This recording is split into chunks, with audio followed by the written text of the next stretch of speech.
Welcome to the Director's Cut podcast, a part of Storytown Radio Show. In this podcast, we feature stories that didn't make the final cut for the live radio show, but they're excellent stories and need to be shared. This story was written years ago by Leon Overbay, the Boones Creek Bard.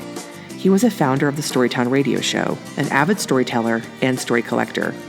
We had so many memories to share during our 15th anniversary Greatest Hits show in March that we couldn't make them all fit, so we wanted to share this one here.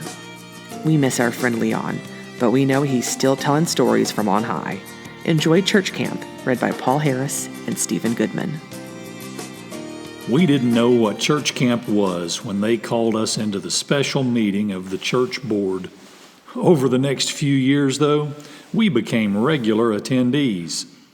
Because of some complaints about things that happened at church activities that no one could even testify they saw us do, we were in trouble again. We didn't know a lot about the law. Now, this happened well before court TV. We know that all they had was circumstantial evidence. Anybody could have put those night crawlers in the spaghetti salad at the church picnic, but they blamed us.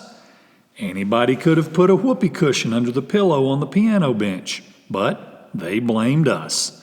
That garter snake could have crawled into the quilting room all on its own, but they blamed us. One of the deacons was on the board of the church camp, and he figured that a week of camp would help straighten us out. They had already consulted with our parents. They were all in favor of us being away from home for a week, especially since the church was paying for part of it. Our reservations were made and our bags were packed before we could even ask any questions like, what is church camp? Because the Appalachian Christian Camp was still under construction in 1959, they held the Junior Boys Week at the campus of Milligan College. Our parents delivered us on a Sunday afternoon. They pointed us toward what looked like registration lines, and then they promptly left. You could hear the tires burning rubber as they departed. There we were, 6 boys from Boones Creek that had spent a lot of nights out in the woods and at each other's houses, but we had never spent the night in a dormitory with a bunch of strangers. They assigned all 6 of us to the same room. There were 6 beds. We were on the 3rd floor of the women's dormitory. There was 1 bathroom on the floor for about 60 boys. The bathroom had 4 commodes, 4 showers, and 4 sinks. After everyone signed in, they told us to get acquainted, so we spent the better part of the afternoon finding out about the other kids. The first kids we met were from the Milligan area. We're from around here. We go to school at Happy Valley. The fat kid is Ray. He can throw up any time he wants to as long as he's had plenty to eat. Show him, Ray. That's when Ray proceeded to throw up in front of us. We all thought it was gross, except for Virgil, who thought it was cool and expressed his wishes that he could do it too. He began hanging out with Ray to see if he would teach him how. Later in the week, we would bet kids a nickel that Ray could throw up on command. We won every time. We would feed him constantly to keep him ready. The counselors announced that on the second night, we would have a talent contest. So we needed to get together and determine what our talents were. We had 2 hours to deliberate, and then we had to come back together for a watermelon feast. We got that mixed up and thought it was a watermelon eating contest. Before the watermelons, though, we got together with the people in the dorm to find out what our talents were. We found out quickly that most of us could belch the alphabet. One of the kids from town took piano lessons, and he was a prodigy. He couldn't play the piano, but he could play Beethoven's Fifth Symphony with his armpits. After a few minutes, he taught the rest of us how to play our armpits. But since we're at a church camp for the talent contest, we decided to play Jesus Loves Me instead. Then it was time for the watermelons, which we thought was an eating contest, but it was not. It was one of the boys from Mountain Mission that told us wrong. They had been to camp the year before and were playing a trick on us. The counselors brought in a pickup truck full of large watermelons.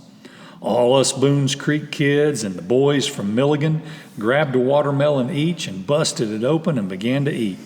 The counselors were amazed at how much we could eat. When we had eaten till we were about to bust, we found out that it was a feast and not an eating contest.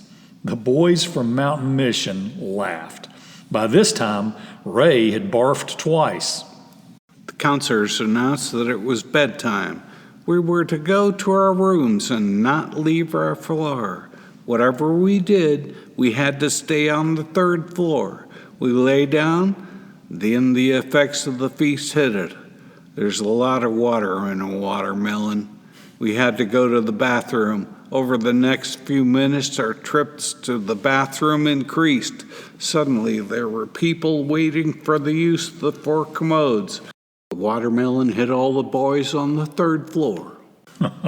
Pretty soon, we were using the sinks, then we were using the showers, except for the 6 boys from Mountain Mission. They had played a very good trick on us. The worst part was yet to come, though, because they all lined up. And when they were the only ones in the bathroom, they locked the door from the inside. We knew we couldn't go downstairs. There was only one thing to do: the windows. Our room had 3 windows. We could line up 2 boys per window. We continued to water the shrubbery until our bladders were fully drained. We had a plan for the boys from Mountain Mission. They were still hiding out in the bathroom. When they discovered we were using the windows, they went back to their room. They were laughing so hard at what they had done. They wondered why the only boy we had sent into their room was Ray. They circled up all around him. "Fat boy, what are you gonna do?" Ray smiled real big and then threw up in the middle of their floor. Seeing this, they all followed suit. We made a lot of friends at church camp. After a few years at Milligan, they moved the camp to Unicoi. My kids went to church camp there, and my grandson, and I know they all have good memories. People still talk about the yellow shrubs at the women's dorm at Milligan in 1959. Believe it or not, Ray went on to teach cooking at a local university. He had a lot of fun with his students when he tested their first meal. And as for me, to this day, I never eat watermelon until I've made sure the window will open. Thank you for tuning in to the Director's Cut podcast, a part of Storytown Radio Show. Check in next month for more stories. Storytown is supported by the Tennessee Arts Commission, Terry and Sandy Countermine, Gary and Sandy Degner, Doug and Denise Gross, Herman and Beverly Jenkins, the Wild Women of Jonesboro, and Wolf Development.